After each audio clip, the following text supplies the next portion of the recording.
Vamos a analizar ahora la evolución de estos modelos procesales en la legislación procesal de nuestro país. Para ello vamos a tener que efectuar un triple enfoque, desde el punto de vista constitucional, desde el punto de vista de la legislación procesal a nivel nacional y de las provincias, y también desde el punto de vista cultural. Desde el punto de vista constitucional, nos encontramos que no cabe duda alguna que la Constitución de 1853 ha adherido a un sistema procesal acusatorio.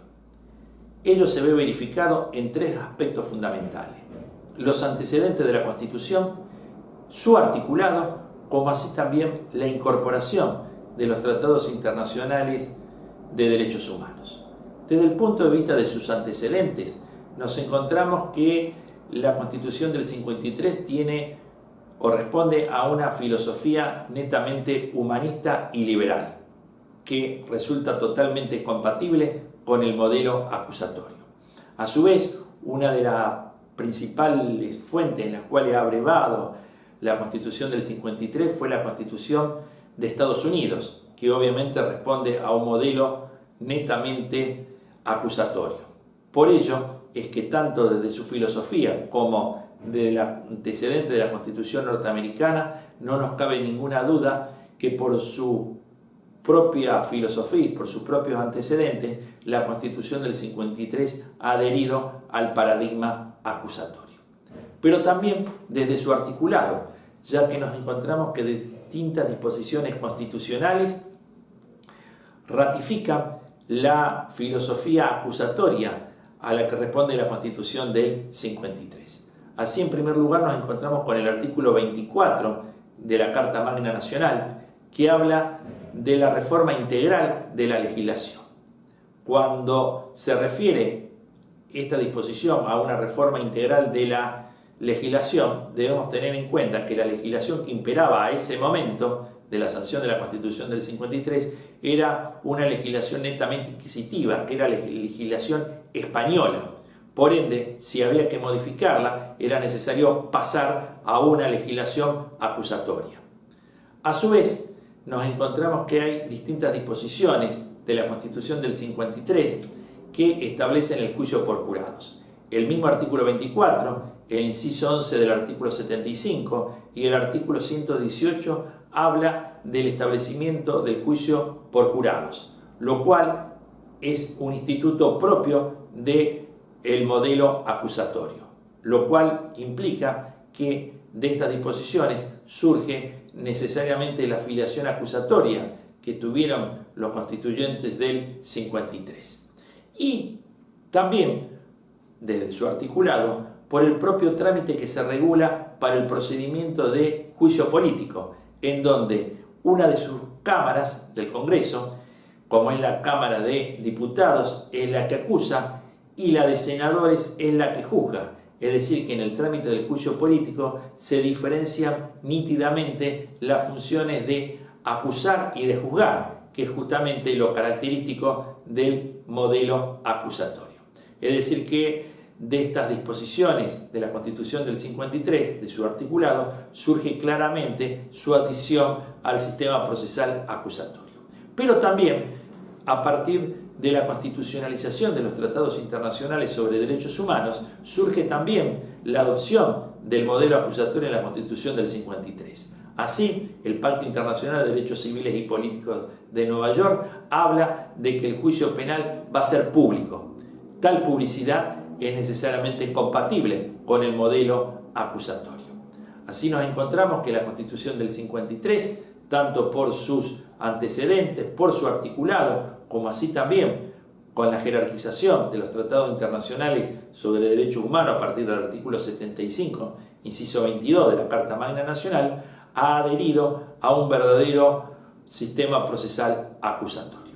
Ahora, si lo analizamos desde este segundo enfoque, que es el de la legislación procesal penal, tanto a nivel nacional como de las provincias, observamos un total divorcio entre lo que establece la Constitución del 53 y lo que se legisló tanto a nivel nacional como a nivel de las distintas provincias de nuestro país. Así nos encontramos que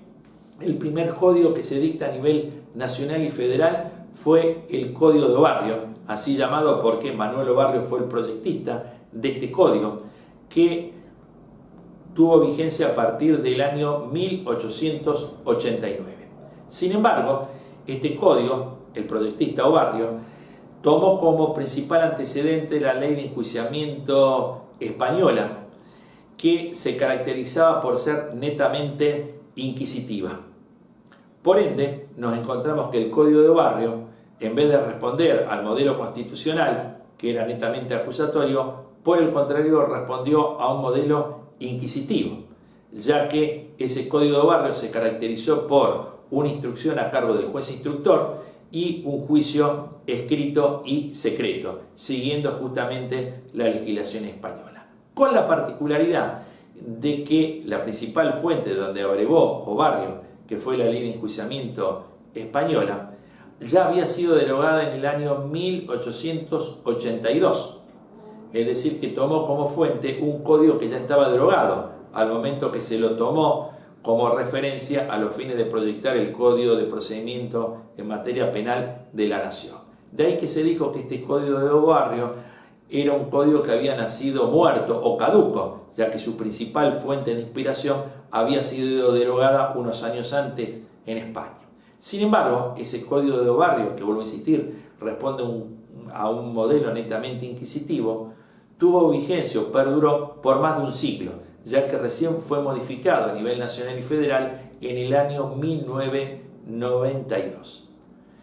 Y así nos encontramos que ese Código de Obarrio luego fue seguido por todas las provincias de nuestro país. De ahí que los códigos provinciales, a partir de la Constitución del 53, respondieron a un modelo inquisitivo, lo cual realmente pone en evidencia la contradicción entre el modelo constitucional y lo que se fue legislando a nivel nacional y de las distintas provincias de nuestro país. Recién, en la legislación procesal provincial, encontramos un primer atisbo de seguir un modelo o un sistema procesal acusatorio con el Código Cordobés del año 1939, en donde por primera vez se establece el juicio oral y público para la segunda etapa del proceso, que es la del juicio propiamente dicho. Es decir, se mantenía la investigación a cargo del juez, pero por primera vez se introducía el juicio oral y público en un código de nuestro país. Ese Código Cordobés del año 1939 fue seguido por gran parte de las provincias de nuestro país. Sin embargo, los principales centros poblados, como Capital Federal, provincia de Buenos Aires y la provincia de Santa Fe, siguieron con códigos netamente inquisitivos. Recién podemos encontrar un nuevo paso hacia el sistema acusatorio a partir de la década de 1990, en donde distintas provincias fueron adhiriendo al modelo acusatorio. Así, la provincia de Córdoba, provincia de Buenos Aires, Chaco, Tucumán, Mendoza, comenzaron a modificar sus códigos procesales adhiriendo a un sistema acusatorio en el sentido de establecer que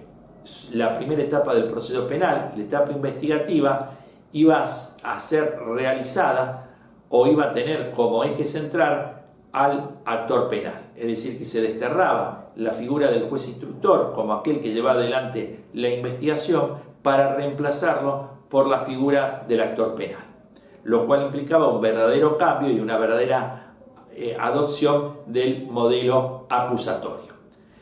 ya que obviamente en la segunda etapa del proceso penal, que era del juicio, se mantenía el juicio oral y público. De ahí que estos primeros códigos, que implicaban una verdadera adhesión al modelo acusatorio, podríamos denominarlo como códigos de la primera generación. Sin embargo, si bien se había cambiado el paradigma de investigación, que ya no estaba más a cargo del juez instructor, sino a cargo del actor penal, nos encontramos que la centralidad seguía estando en el expediente, ya que si bien la investigación ya la realizaba el actor penal o el fiscal y no el juez, todo quedaba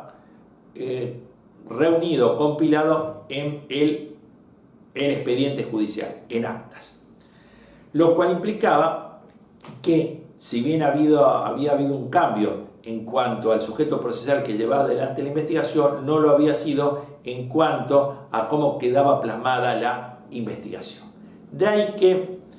comenzó a analizarse en cuanto a la centralidad en el expediente y comenzó a afirmarse que había como una especie de reconfiguración inquisitiva de los códigos acusatorios, ya que, como habíamos visto, una de las notas características del sistema inquisitivo era justamente el escriturismo, es decir, que todo constaba en lo que se conoce como el expediente judicial. Por eso hablamos de esa verdadera reconfiguración inquisitiva de los códigos acusatorios. De ahí que a partir de la década del 2000 comienza a surgir lo que podríamos denominar códigos de segunda generación, en donde se produce un verdadero cambio de paradigma en el sentido de que, si bien la investigación seguía estando a cargo del actor penal, del fiscal, nos encontramos que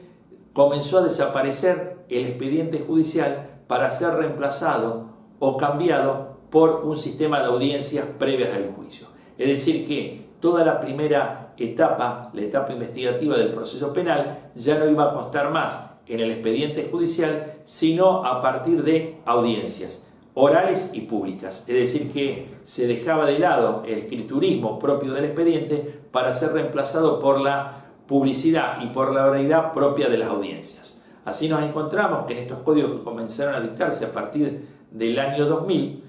comienza a desaparecer la idea del expediente judicial para ser reemplazado por la audiencia oral y pública para la primera etapa del proceso penal. Así nos vamos a encontrar con audiencias imputativas, con audiencias de control de legalidad de la detención, con audiencias de medidas cautelares, con audiencias preparatorias del juicio.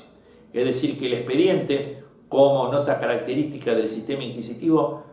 desaparece para ser reemplazado por la audiencia oral y pública. A su vez, también en estos códigos que podríamos denominar de segunda generación, no solamente desaparece el expediente, sino que también desaparece la idea del juzgado o tribunal como una unidad jurisdiccional a cargo de un juez con una dotación de personal, para ser reemplazada por un colegio o pool de jueces, ya sea de primera como de segunda instancia, que van a intervenir rotativamente en los distintos casos, en los distintos legajos o carpetas judiciales que se le asignen, lo cual también implicó un verdadero cambio al desaparecer la noción clásica de lo que era un juzgado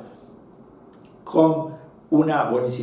con un juez y con una dotación de personal a cargo, al ser reemplazado por ese pool o colegio de jueces o de magistrados, en donde ya no existía más el tribunal o juzgado como una unidad jurisdiccional, sino un verdadero colegio de jueces que intervienen rotativamente en los distintos casos que se les asignan. Y a su vez, la tarea de gestionar las causas propias también de la unidad jurisdiccional, como podía ser un juzgado a cargo de un juez, es reemplazada a partir de lo que se conoce como la Oficina de Gestión Judicial, que es aquella que va a gestionar las audiencias. Entonces, como vemos, se produce un verdadero cambio en este sentido, y de allí que se hablan de códigos de segunda generación, e incluso se habla ya no solamente de un modelo acusatorio, sino de un modelo adversarial. Lo adversarial está justamente dado por la desaparición del expediente y el cambio o el reemplazo a través de un sistema de audiencias. Y aquí ubicamos los distintos códigos que se fueron dictando, por ejemplo en Chile, en la provincia de Chubut, como así también en la provincia de Santa Fe.